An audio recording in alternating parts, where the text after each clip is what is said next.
देखिए ये दरअसल एक तरीके का प्रोटेस्ट का तरीका है। ममता बनर्जी दरअसल इस हाँ। बात को अपने कार्यकर्ताओं के बीच में और साथ ही साथ जो राजनीति है उसमें इस बात को पूरी तरीके से एस्टैब्लिश करना चाहती है कि उनके साथ बेईमानी हुई है, उनको बेईमानी से हराया गया है। चुनाव के अंदर धांधली की गई है और उस धांधली की वजह से चुनाव हारी है, अन्यथा वो चुनाव जीतने वाली थी। बंगाल में तो नहीं, लेकिन असम में तो हुआ है। असम में तो हिमंता बिस्वा शर्मा जब से चीफ मिनिस्टर बने हैं उनका एक ही एजेंडा रहा है, हिंदू मुस्लिम, मियाँ मुस्लिमों के वोट नहीं चाहिए। लगातार आक्रामक बयान, सरकारी में और 2 बच्चे से ज्यादा होना तो कानून हो जाएगा। ममता बनर्जी शुरू से ही ये आरोप लगाती रही है और कुछ परिस्थिति जन्य साक्ष्यों के आधार पर संदेह तो पैदा होता ही है। जैसे कई चीजें पहली बार हुई है, मैं शुरू से ही कहता रहा हूं, पश्चिम बंगाल के चुनाव में इतनी भारी तादाद में केंद्रीय बलों की तैनाती, आधी रात को मुख्य सचिव से लेकर पुलिस महानिदेशक का तबादला। देखिए असम का केस और एक बहुत इंटरेस्टिंग कंपैरिजन भी है इसमें। अब हिमंता ने डेवलपमेंट का भी एक इमेज बनाया हुआ है, उन्होंने उनका काफी नैरेटिव में मेन उनका प्लान तो है इमिग्रेंट वाला। और मैं बिल्कुल सही मानती हूँ जो कहा गया, आई थिंक शिखा जी ने कहा कि ये मैन्युफैक्चर्ड नैरेटिव जो एक बनाया गया ना, ये जो नैरेटिव है इमिग्रेंट्स का, ये पूरा मैन्युफैक्चर्ड है। इसमें कोई सच्चाई नहीं है कि Assamese identity is under threat because of some Bangladeshi migrants. ये लग रहा था कि लड़ाई नेक टू नेक है और ये नहीं लग रहा था कि एकदम एक तरफा फैसला टीएमसी के पक्ष में या बीजेपी के पक्ष में जाएगा। दोस्तों 5 राज्यों के चुनाव के बाद एक बात निकल कर आ रही है जो चर्चा हो रही है। वो चर्चा क्या हो रही है? चर्चा ये हो रही है कि एंटी इनकम्बेंसी बीजेपी शासित राज्यों में क्यों नहीं होती। क्या लोगों को वहाँ पर सब कुछ मिल रहा होता है? क्या लोग मौजूदा सरकार से नाराज़ नहीं होते? क्या लोग बदलाव नहीं चाहते हैं? क्योंकि हर बारी जो हो रहा है कि बीजेपी जब सत्ता में आ जाती है तो वो जाती ही नहीं, सब कुछ करती है, सब कुछ आते हैं, फिर दोबारा आ जाती है। जब ग्राउंड रिपोर्ट पत्रकार करते हैं, जब बात करते हैं लोगों से, तो लोग सरकार से नाराज़ होते हैं, लेकिन जब रिजल्ट आता है तो फिर भाजपा जीत जाती है। ये एक अपने आप में चर्चा हो रहा है। बंगाल में तो नहीं, लेकिन असम में तो हुआ है। असम में तो हिमंता बिस्वा शर्मा जब से चीफ मिनिस्टर बने हैं उनका एक ही एजेंडा रहा है, हिंदू मुस्लिम, मियाँ मुस्लिमों के वोट नहीं चाहिए। लगातार आक्रामक बयान, सरकारी में और 2 बच्चे से ज्यादा होना तो कानून हो जाएगा, बीफ अगर कोई कैरी करेगा पकड़ा जाएगा, कानून हो जाएगा। लगातार एजेंडा उनका चलता रहा है। जितनी फैसले, जितनी नीतियां बनाई गई है वो सब देख के ही लगता है कि अल्पसंख्यक विरोधी नीतियां रही है। जितने तमाम पिछले 5 सालों में उन्होंने फैसले किए उनकी सरकार ने, और वो झिझकते भी नहीं है। लगातार अपने बयानों में कहते रहे कि मुझे मियाँ मुसलमानों के वोट नहीं चाहिए। जो ये बुलडोजर अभियान उन्होंने चलाया, अवैध अतिक्रमण हटाने के लिए जो बड़े पैमाने पर अभियान चलाया, कितने लोग मारे गए, कितने घायल हुए। बाल विवाह के खिलाफ अभियान चलाया, उसमें हजारों लोगों की गिरफ्तारियां हुई। अरे जो पहले हो गया कानून आप अब बना रहे हैं तो उसको पीछे से कैसे लागू कर रहे हैं कि जिसने 10 साल पहले बाल विवाह किया उसको भी अरेस्ट कर रहे हैं।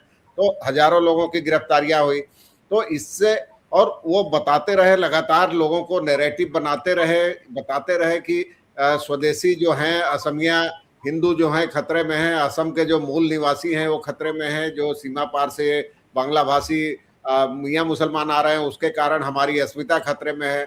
जो नैरेटिव पिछली बार ममता बनर्जी ने बनाया था 2021 में और चुनाव जीता था बंगाली अस्मिता और उपराष्ट्रवाद का, वही नैरेटिव लगातार बनाते रहे हिमंता बिस्वा शर्मा। असमिया अस्मिता, असमिया भाषा, असमिया संस्कृति, और इससे वहां लामबंद हुए हैं हिंदू।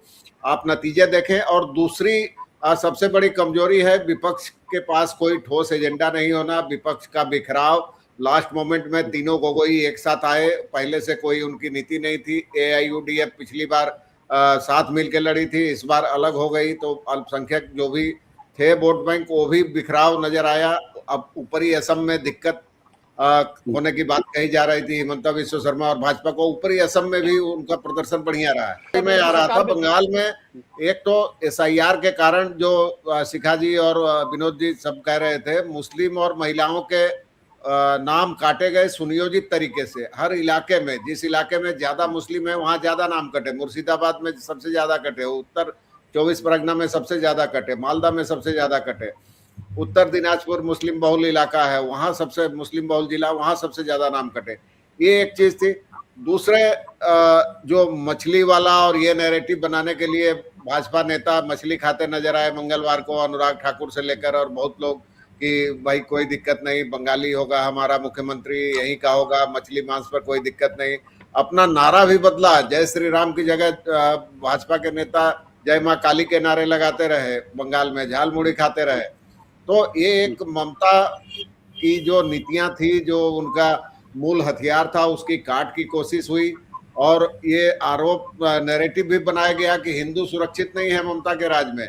ठीक है, एंटी इनकम्बेंसी थी, शहरी इलाकों में ममता के खिलाफ एंटी इनकम्बेंसी थी, लेकिन उसको ऐसे भुनाया गया और ऐसा माहौल बनाया गया लगातार अमित शाह से लेकर कि एक तरफा ध्रुवीकरण हुआ काफी, कम से कम शहरी इलाकों में। लोगों को हमने ये भी सुना, जब दिल्ली में केजरीवाल सरकार थी तो भाजपा का एक नैरेटिव चला कि यहाँ पर सब कुछ मुफ्त में दिया जा रहा है, ये मुफ्त की रेहड़ियाँ बांटी जा रही हैं, ये सब कुछ मुफ्त में हो रहा है, इसलिए जीत रहे हैं। लेकिन केजरीवाल हार जाते हैं। फिर क्या है दिल्ली में, अब भाजपा आ गई है, अब ये हारेगी या नहीं हारेगी ये अभी नहीं पता। लेकिन जो देखा जा रहा है वो यही देखा जा रहा है 5 राज्यों में कि जहाँ पर भाजपा है वो रिपीट कर रही है, वहां पर सब लोग खुश हैं, सब कुछ सही है। और जहां पर भाजपा नहीं है वहां पर सब कुछ खराब है और भाजपा एंटी इनकम्बेंसी कई तरह के आरोप लगाकर सत्ता हासिल कर लेती है। देखिए, ये दरअसल एक तरीके का प्रोटेस्ट का तरीका है। ममता बनर्जी दरअसल इस बात को अपने कार्यकर्ताओं के बीच में और साथ ही साथ जो राजनीति है उसमें इस बात को पूरी तरीके से एस्टैब्लिश करना चाहती है कि उनके साथ बेईमानी हुई है, उनको बेईमानी से हराया गया है, चुनाव के अंदर धांधली की गई है और उस धांधली की वजह से चुनाव हारी है, अन्यथा वो चुनाव जीतने वाली थी। तो ये जो उनका स्टैंड है, ये टिपिकल ममता बनर्जी का स्टैंड है, उसी तरीके का स्टैंड है जैसे अरविंद केजरीवाल का स्टैंड था कि मैं तो जेल से सरकार चलाऊंगा। तो ये एक तरीके का प्रोटेस्ट है, एक तरीके का अपना संदेश अपने दर्शकों के बीच में या अपने तमाम जो समर्थक है उनके बीच में और पूरे भारत में संदेश फैलाने की कोशिश है। क्योंकि अगर ममता बनर्जी अपने पद से इस्तीफा नहीं भी देंगी तो भी इससे कोई बहुत ज्यादा फर्क पड़ने वाला नहीं है, क्योंकि राज्यपाल वहां पे उनकी सरकार को बर्खास्त कर सकते हैं और जैसे ही असेंबली का गठन हो जाएगा उसके साथ साथ वो असेंबली की मेंबर भी नहीं रहेंगी और साथ ही साथ जो है उनका कोई लोकल स्टैंड ही बचेगा नहीं और नई सरकार वहां शपथ ले लेगी। तो कोई बहुत बड़ा संवैधानिक संकट पैदा होने वाला नहीं है। लेकिन हाँ, ये बात बिल्कुल जरूर है कि कम से कम उनके इस बयान के बाद से देश भर में ये चर्चा जरूर शुरू होगी और लोगों तक ये संदेश जरूर जाएगा, क्या वाकई में ममता बनर्जी को भारतीय जनता पार्टी ने चुनाव आयोग के साथ मिलकर हराने का काम किया, क्या चुनाव में किसी तरीके की कोई धांधली की गई है। अब आप देखिए, उसके फौरन बाद ममता बनर्जी ने यह कहा कि 100 उनकी सीटें लूटी गई हैं, तो राहुल गांधी ने भी उनकी हाँ में हाँ मिलाई, अखिलेश यादव भी उनकी हाँ में हाँ मिला रहे हैं और केजरीवाल ने भी इस बात की ओर इशारा किया कि दरअसल दिल्ली के अंदर उनको भी इसी तरीके से धांधली करके या इसी तरीके से बेईमानी करके हराया गया है। तो ममता बनर्जी आज की तारीख में उनकी पूरी पॉलिटिक्स थी, वो भले ही पिछले 15 सालों से वो मुख्यमंत्री की कुर्सी पर बैठी थी, लेकिन मुख्यतः वो जानी जाती है विपक्ष की अपनी राजनीति की वजह से और वो इस हार को कतई बर्दाश्त नहीं कर सकती, इसलिए वो एक के बाद एक आरोप लगाएंगे।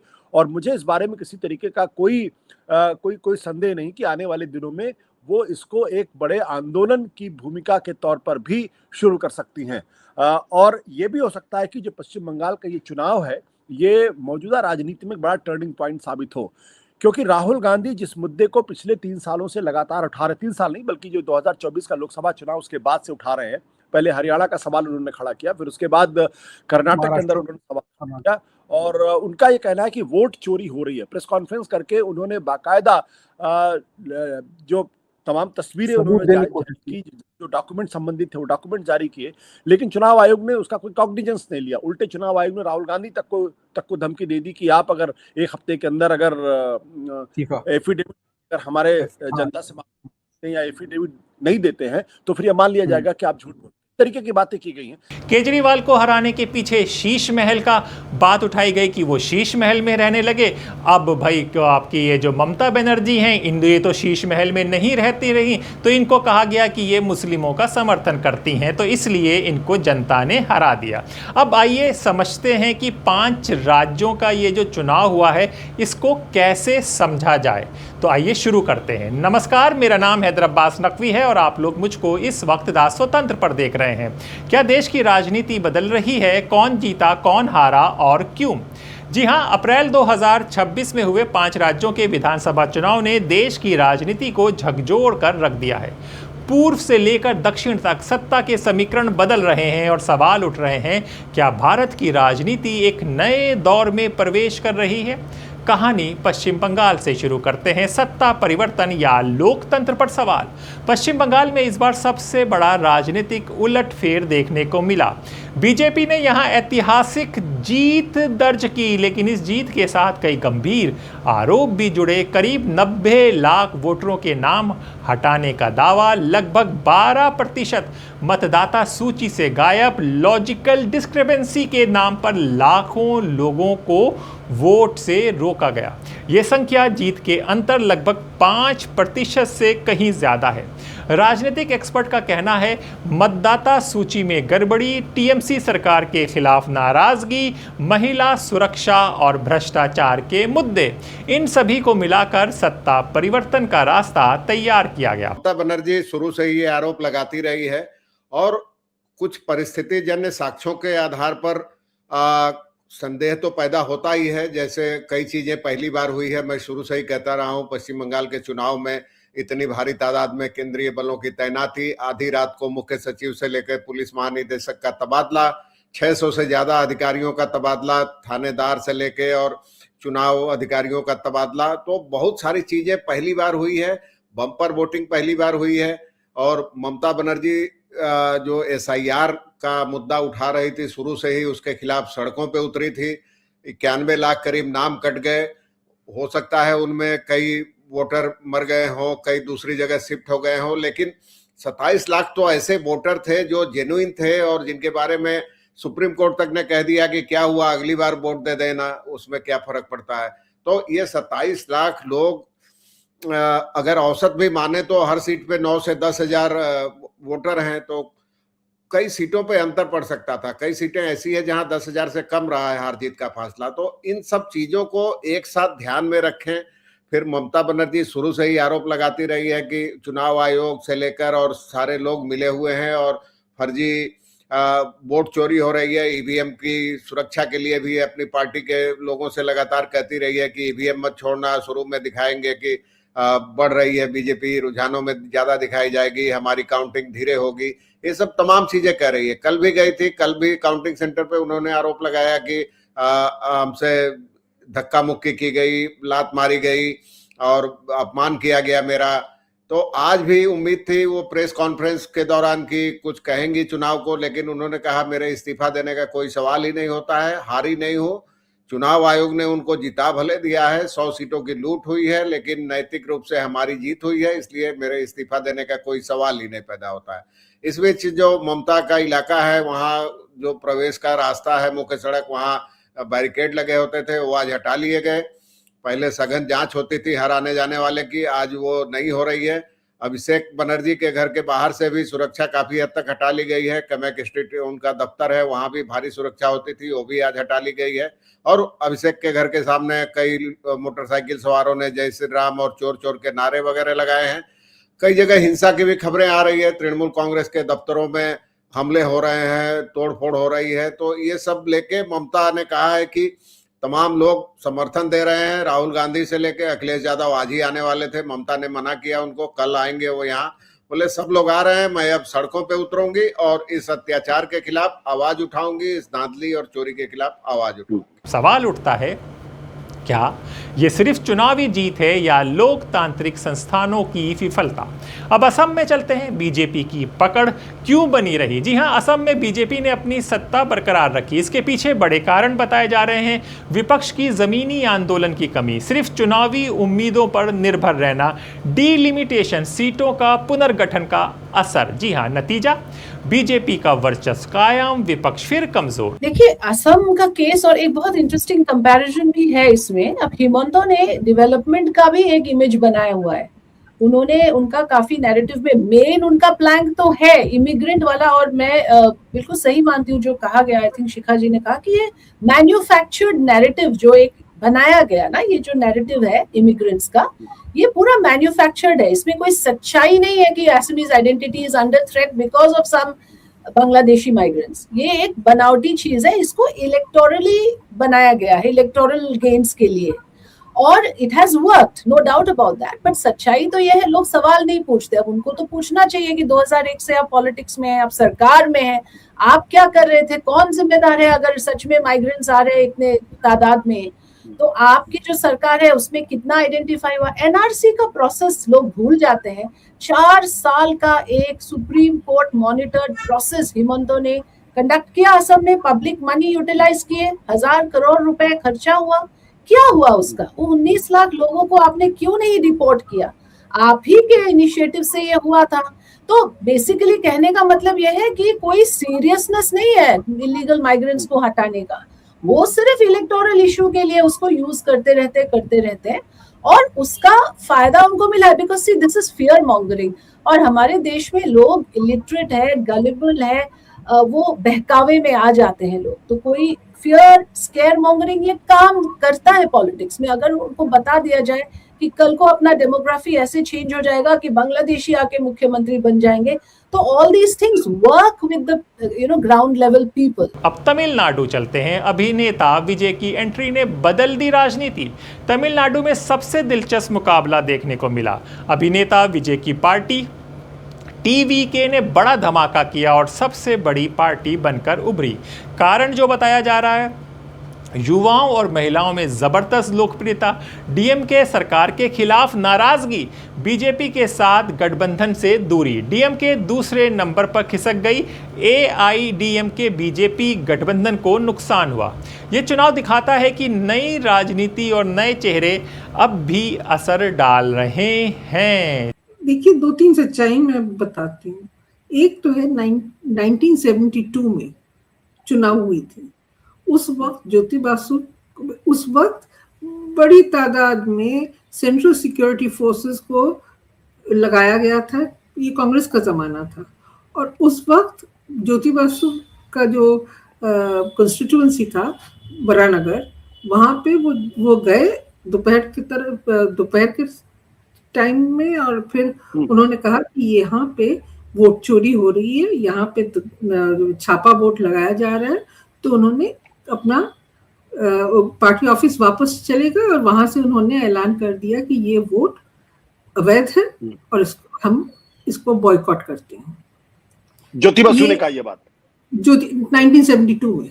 तो ये पहली बार हमने रिगिंग के बारे में, ये जो छप्पा वोट का जो सिलसिला है, ये हमने पहली बार वो कोरॉबरेटेड है कि वो सचमुच में हुआ था। उसके बाद लेफ्ट के जमाने में एक साइंटिफिक रिगिंग वाला एक कंट्रोवर्सी था, और उसमें सच कहे तो लेफ्ट ने काफी हद तक इलेक्शंस में रिगिंग किया हुआ था। वो हमने खुद देखा है और उनके साथ बात करने के बाद भी पता चलता है। लेकिन जो इस बार जो हुआ, यहाँ पे कोई पार्टी साइंटिफिक रिगिंग नहीं कर रही है, कोई पार्टी यहाँ छप्पा वोट नहीं लगा रही है। ये एक इलेक्शन कमीशन ने एक इंतजाम बनाया है जहां से फर्स्ट राउंड में 58 lakh absent, deceased, shifted, duplicate नाम को उन्होंने काट दिया जी। उसके बाद जब ड्राफ्ट लिस्ट निकली तो उन्होंने कहा कि 90 लाख के आसपास लोगों का नाम हम यहाँ से हटा रहे हैं। और फिर एडजुडिकेशन, फिर उन्होंने कहा कि उसमें से 60 लाख लोगों का नाम एडजुडिकेशन में हम डालेंगे। ये लॉजिकल डिस्क्रिपेंसी है। लॉजिकल डिस्क्रिपेंसी का अजीब सा कैटेगरी उन्होंने बना लिया और उन्होंने कहा यहाँ पे क्यों आपके पिताजी के क्यों 5 बच्चे हैं, आपका नाम और आपके पिताजी का नाम में फर्क क्यों है? एक शादीशुदा औरत की अगर नाम अलग हो फ्रॉम द फादर, तो इसमें बड़ी बात क्या है? सो इस तरह के लॉजिकल डिस्क्रिपेंसीज उन्होंने ढूंढ निकाला और फिर उन्होंने इनको एडजुडिकेशन में डाल दिया। एडजुडिकेशन प्रोसेस काफी स्लो हुआ एंड देन जो हुआ कि 27 लाख वोटर्स को उन्होंने 37 लाख को उन्होंने शायद छोड़ दिया था after adjudication, and then remaining 27 lakhs 27 lakhs actually 32 lakhs का एडजुडिकेशन प्रोसेस में अभी उनका नाम अटका हुआ है। जी हाँ, अब केरल की बात करते हैं। लेफ्ट का किला टूटा। केरल में कांग्रेस के नेतृत्व वाला यूडीएफ सत्ता में आ गया। सीपीएम के नेतृत्व वाली वाम सरकार को हार का सामना करना पड़ा। कारण बताया जा रहा है, सुनिएगा कारण। एंटी इनकम्बेंसी, राष्ट्रीय चुनाव का प्रभाव, शासन को लेकर असंतोष। दिलचस्प बात, बीजेपी यहां अभी भी सीमित सीटों तक ही सिमटी रही। अब पुडुचेरी क्षेत्रीय दल का दबदबा कायम। पुडुचेरी में कांग्रेस से अलग हुआ आरएनसी और उसके एनडीए सहयोगी बढ़त में है। यहाँ पिछले चुनाव जैसा ही प्रदर्शन दोहराया गया। और अब समझिए चुनाव का बड़ा संकेत क्या है। इन चुनाव ने कुछ बड़े सवाल खड़े किए। क्या लोकतांत्रिक संस्थाएं निष्पक्ष हैं? क्या विपक्ष जमीनी संघर्ष छोड़ चुका है? क्या नई राजनीति पुराने ढांचे को चुनौती दे रही है? नहीं, देखिए दो चीजें हैं इसमें। पहली बात तो ये है कि जिस तरह का फीडबैक पश्चिम बंगाल से आ रहा था, हम अपना प्रभाकर जी को भी सुन रहे थे, वो देवजानी भी आपके प्रोग्राम में आती थी, मदन मोहन झा से भी बात कर रहे थे हम लोग, और मैं भी और तमाम लोगों से बात कर रहा था। तो ये लग रहा था कि लड़ाई नेक टू नेक है, और ये नहीं लग रहा था कि एकदम एक तरफा फैसला टीएमसी के पक्ष में या बीजेपी के पक्ष में जाएगा। और ज्यादातर मित्रों का कहना था कि टीएमसी की थोड़ी एज है, ये हम सब लोगों को लग रहा था। हो सकता है हमारा अपना पूर्वाग्रह भी हो सकता है, अपना जो भी वो हो सकता है, लेकिन ऐसा जिनसे जो बात कर चुके, मैं बंगाल गया नहीं इस चुनाव में, तो इसलिए मेरे पास कोई फर्स्ट हैंड इन्फॉर्मेशन नहीं थी, लेकिन जो सेकंड सोर्सेस से जो जानकारी आई यही लग रही थी। तो नतीजे आए तो क्योंकि मुझे भी एकदम उम्मीद नहीं थी। लेकिन ये बात सही है जो अभी शिखा जी ने बहुत विस्तार से बताया, सारी बातें उनको रिपीट करने कोई मतलब नहीं है। जिस तरह एसआईआर में एक अलग कैटेगरी बना दी गई यहाँ पर, और उनको उनका फैसला ही नहीं किया गया। वो 27.5 लाख वोट या 25 लाख जो भी है, वो सुप्रीम कोर्ट जो कस्टोडियन है कॉन्स्टिट्यूशन का और हमारे सबके अधिकारों का, उसने कहा कि अब अगली बार डाल देना, बड़ा कैजुअल सारी बात दे दिया। और वो लोग अब जब कभी उनके वोटों का फैसला होगा तो वो इसका जवाब कौन देगा कि उनको क्यों वंचित किया गया। खैर, दूसरा ये है कि जितना सेंट्रल फोर्सेस का डिप्लॉयमेंट इस बार हुआ है, अभी शिखारी 1972 की बात कर रही थी, तो 1972 में उस समय आर के लक्ष्मण का एक कार्टून बड़ा मशहूर हुआ था जो अभी सोशल मीडिया पे काफी वायरल हुआ। उसमें ये था कि बहुत टैंक और तोपें और तमाम आर्मी और फोर्सेस जा रहे हैं, और इंदिरा गांधी उनसे कोई पूछ रहा है कि क्या मैडम कोई बॉर्डर पे कोई दिक्कत हो गई है क्या, तो कहती नहीं, not the border, they are going for to conduct peaceful election in Bengal, west Bengal. मतलब कि पश्चिम बंगाल में जो है शांतिपूर्ण मतदान के लिए जा रहे हैं। तो मुझे लगा वो मतलब वो ऐसा कार्टून था जो आज भी अगर चल रहा जाए तो आर के लक्ष्मण के नाम से या आशुतोष के नाम से अगर डाल दे कोई तो आज भी रेलिवेंट हो जाएगा। तो उस तरह की बात। तो इसलिए फोर्सेस का डिप्लॉयमेंट 2,40,000 के आसपास, और उत्तर प्रदेश से अधिकारी और तमाम सारे राज्यों से अधिकारी, सेंट्रल ऑब्जर्वर्स, काउंटिंग में सेंट्रल ऑब्जर्वर, मतलब हर जो कहते हैं ना फ्री एंड फेयर इलेक्शन के नाम पर इलेक्शन कमीशन ने इतना फ्री एंड फेयर इलेक्शन किया कि मतलब लाइनें भी लग गई, 93% वोट भी पड़ गया, और बीजेपी उसको बता भी रही फ्री एंड फेयर हुआ इसलिए जीत गए। तो ये नैरेटिव भी बना दिया गया। लेकिन कि साहब तृणमूल के दफ्तरों पे हमले हो रहे हैं, अटैक हो रहे हैं, तो भाई ये तो वही हो रहा है जो पहले हो रहा था। राहुल गांधी की जहां तक बात है, जब राहुल गांधी ने ये वोट चोरी का मसला उठाया था हरियाणा चुनाव के बाद, महाराष्ट्र चुनाव के बाद, तो अपोजिशन के किसी भी घटक दल ने, इंडिया ब्लॉक के और ममता जी ने खुद उसको तवज्जो नहीं दी थी। यहाँ तक कि हाउस में राहुल गांधी जब इस मामले को उठाना चाहते थे तो सबने कहा कि दूसरे मुद्दों पर बात करनी चाहिए, ये तो बहुत हो गया, इससे बहुत आपने बोल दिया। अब एक एक करके बिहार में जब हुआ, उसके बाद अब बंगाल में हो गया, उसके बाद दिल्ली में हुआ, तो राहुल गांधी रेलिवेंट हो गए, उनकी बात रेलिवेंट हो गई। और राहुल गांधी ने आज बड़ा मैच्योर स्टेटमेंट दिया। हालांकि पॉलिटिकली अगर देखो बट विनोद जी क्या आपको लगता है कि वाकई में 100 सीटों की लूट हुई है, 100 सीटों की वोट चोरी हुई है? क्योंकि ये बहुत गंभीर आरोप है जो राहुल गांधी ने भी लगाया, सबसे पहले ममता बनर्जी ने लगाया, फिर राहुल गांधी ने लगाया, और ममता बनर्जी तो लगभग एक तरीके से कह रही कि हम चुनाव हारे नहीं बल्कि हराया गया। और राहुल गांधी ने हरियाणा का भी जिक्र किया है, महाराष्ट्र का भी जिक्र किया है।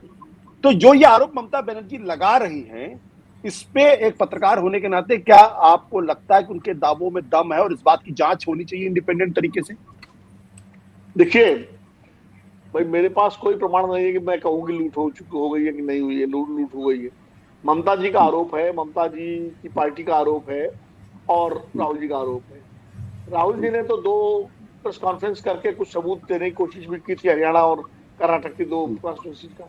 ममता जी को भी इस मामले में अपनी पार्टी से तमाम तथ्यों को इकट्ठा करके जल्दी ही सबूत पेश करने चाहिए देश के सामने, चुनाव आयोग के सामने, और तमाम संवैधानिक जो रास्ते उनके सामने, अगर उनके पास वाकई ये सबूत है, और तभी लोग इसको मानेंगे। वरना ये माना जाएगा कि हार के बाद उतार रहे हैं, क्योंकि जब तक आप सबूत नहीं देते तब तक यही माना जाएगा कि आप हार के बाद सील उतार रहे हैं। इसलिए ममता बनर्जी को कुछ क्रेडिबल सबूत जरूर देने पड़ेंगे। उनकी पार्टी का होमवर्क करना चाहिए, जो कि विपक्षी दल नहीं करते हैं। राहुल गांधी ने किया होमवर्क, उसमें किसी ने साथ नहीं दिया। अगर साथ देते तो मुद्दा बनता, उसको लेके सड़कों पर आते अपोजिशन के लोग तो एक बड़ा इशू बनता, चुनाव आयोग पर दबाव पड़ता, जांच होती, कुछ चीजें पकड़ी जाती। लेकिन ऐसा कुछ नहीं किया, सबने राहुल गांधी को अकेला छोड़ दिया। यहाँ तक कि उनके कांग्रेस पार्टी के लोग भी कई बार तभी जमान कहते थे राहुल जी तो एक ही मुद्दा पकड़े हुए हैं। आज वही राहुल गांधी, उनका मुद्दा जो है अब ममता बनर्जी भी उठा रही है, क्योंकि उनको भी घाव लगा है। अखिलेश यादव आशंकित है, वो भी कह रहे हैं, और उद्धव और शरद पवार तो कह ही रहे थे, उसी भी कह रहे हैं।